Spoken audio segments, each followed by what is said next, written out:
નમસ્કાર વાલા વિદ્યાર્થી મિત્રો, કેમ છો? મજામાં ને?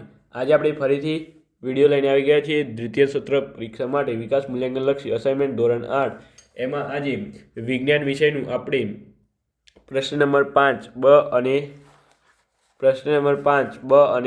ક જોવાના છીએ, બરાબર? તો વિડીયોને લાઇક, શેર અને સબસ્ક્રાઈબ કરવાનું ભૂલતા નહીં. વિડીયોને એન્ડ સુધી જોજો તો તમને પણ ખબર પડશે અને મને પણ ખબર પડશે, બરાબર? એકવાર જોઈ લેલા સારું એવો ફાયદો થશે. તો ચાલો અહીં પ્રશ્ન નંબર 5 બ નીચે આપેલ પ્રશ્નોના માત્ર ઉત્તર લખો. પ્રકરણ નંબર 7 અંતઃસ્રાવી ગ્રંથિઓ અંતઃસ્રાવ શામાંથી મુક્ત કરે છે? તો રુધિરમાંથી. એડ્રિનલ ગ્રંથિને અન્ય કયા નામથી ઓળખવામાં આવે છે? તો અધિવૃક્ક ગ્રંથિ.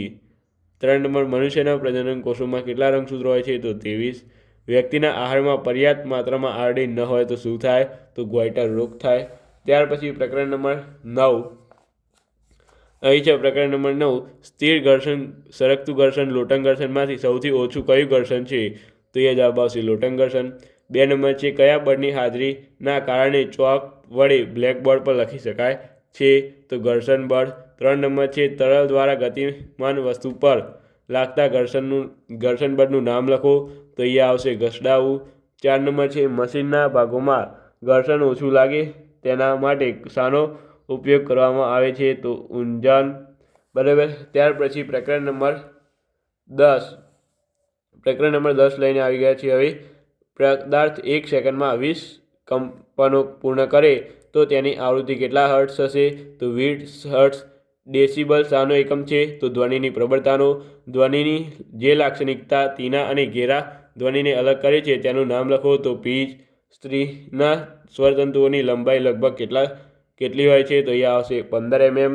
ત્યાર પછી પ્રકરણ નંબર 13 આપણે જોઈ લઈએ. હવે પ્રકરણ નંબર 13 ખરા ખોટા. 2 સમતલ અરીસા વચ્ચે 45નો કોણ હોય તો તેમની વચ્ચે મૂકેલ વસ્તુઓ કેટલા પ્રતિબિંબ મળે? તો એ જવાબ આવશે 7. ત્યાર પછી 2 નંબર છે આઈસીસીમાં આવેલ નાના દ્વારાને શું કહે છે? તો કીકી.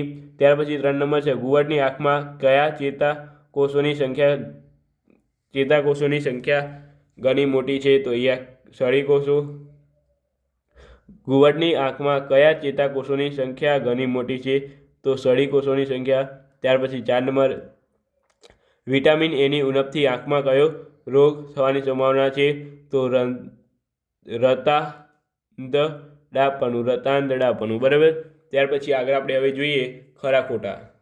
તો વિદ્યાર્થી મિત્રો, આ છે પ્રશ્ન નંબર 5નો ક ખરા ખોટા, બરાબર? તો ચાલો જોઈએ. હવે શિશુનું લિંગ નિશ્ચય તેના જન્મ વખતે નક્કી થાય છે, તો ખોટું. ત્યાર પછી એડ્રિનલ ગ્રંથિ મગજ સાથે સંકળાયેલી છે, તો ખોટું. સ્ત્રીના પ્રજનન કાળની અવધિ રજોનિવૃત્તિ સુધી હોય છે, તો સાચું. દૂધ એ સંતુલિત આહાર છે, તો સાચું. ત્યાર પછી પ્રકરણ નંબર 9 જોઈએ. હવે તો ઘર્ષણ હંમેશા ગતિમાન પદાર્થની ગતિની દિશામાં લાગે છે, તો જવાબ આવશે ખોટું. ઘર્ષણના લીધે વાહનો રસ્તા પર ચાલી શકે છે, તો ખરું. બોલ બેરિંગ સ્થિર ઘર્ષણને લોટન ઘર્ષણમાં રૂપાંતરિત કરે છે, તો વિદ્યાર્થી મિત્રો ખોટું. ત્યાર પછી 4 નંબર છે સ્થિર ઘર્ષણ લોટન ઘર્ષણ કરતાં વધુ હોય છે, તો જવાબ આવશે ખરું. ત્યાર પછી પ્રકરણ નંબર 12 જોઈ લઈએ વિદ્યાર્થી મિત્રો. પ્રકરણ નંબર 12 વીજભારિત ફુગ્ગો આકર્ષિત થાય છે, તો ખોટું. કાચના વીજભારિત સળિયા પ્લાસ્ટિકના વીજભારિત સ્ટ્રોને આકર્ષે છે, તો સાચું. ઇલેક્ટ્રોસ્કોપ વીજભાર ઉત્પન્ન કરવાનું સાધન ખાલી જગ્યા છે, તો આ વીજભાર ઉત્પન્ન કરવાનું સાધન છે, તો એ જવાબ આવશે ખોટું. ગાજવીજ સાથે તોફાન દરમિયાન છત્રી ઓઢવી સહાલ ભર્યું નથી, તો જવાબ આવશે ખરું.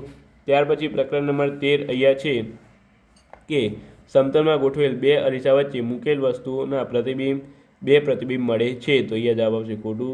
સમતલ અરીસામાં મળતું પ્રતિબિંબ પડદા પર મેળવી શકાતું નથી, તો અહીંયા જવાબ આવશે ખરું. ત્યાર પછી 3 નંબર છે આપની આંખમાં આવેલ શંકુકોષો રંગ પારખી શકે છે, તો એ આવશે ખરું. 4 નંબર છે આપની આંખમાં વસ્તુનું પ્રતિબિંબ લેન્સ પર રચાય છે, તો એ આવશે ખોટું. વિદ્યાર્થી મિત્રો, તો ચાલો આજના વિડીયોમાં આટલું રાખીએ. વિદ્યાર્થી મિત્રો, આઈ હોપ તમને આજનો વિડીયો મજા આવી હશે અને કેવો લાગ્યો એ પણ તમને ચોક્કસથી જરૂર જણાવજો. આપણે આગળ નવા વિડીયો બનાવવાના છે બીજા. તો આજે આટલે પૂર્ણ કરીએ છીએ. તો ચાલો મળીશું આપણી સાથે. Thank you so much. Video તમારો ખૂબ ખૂબ આભાર.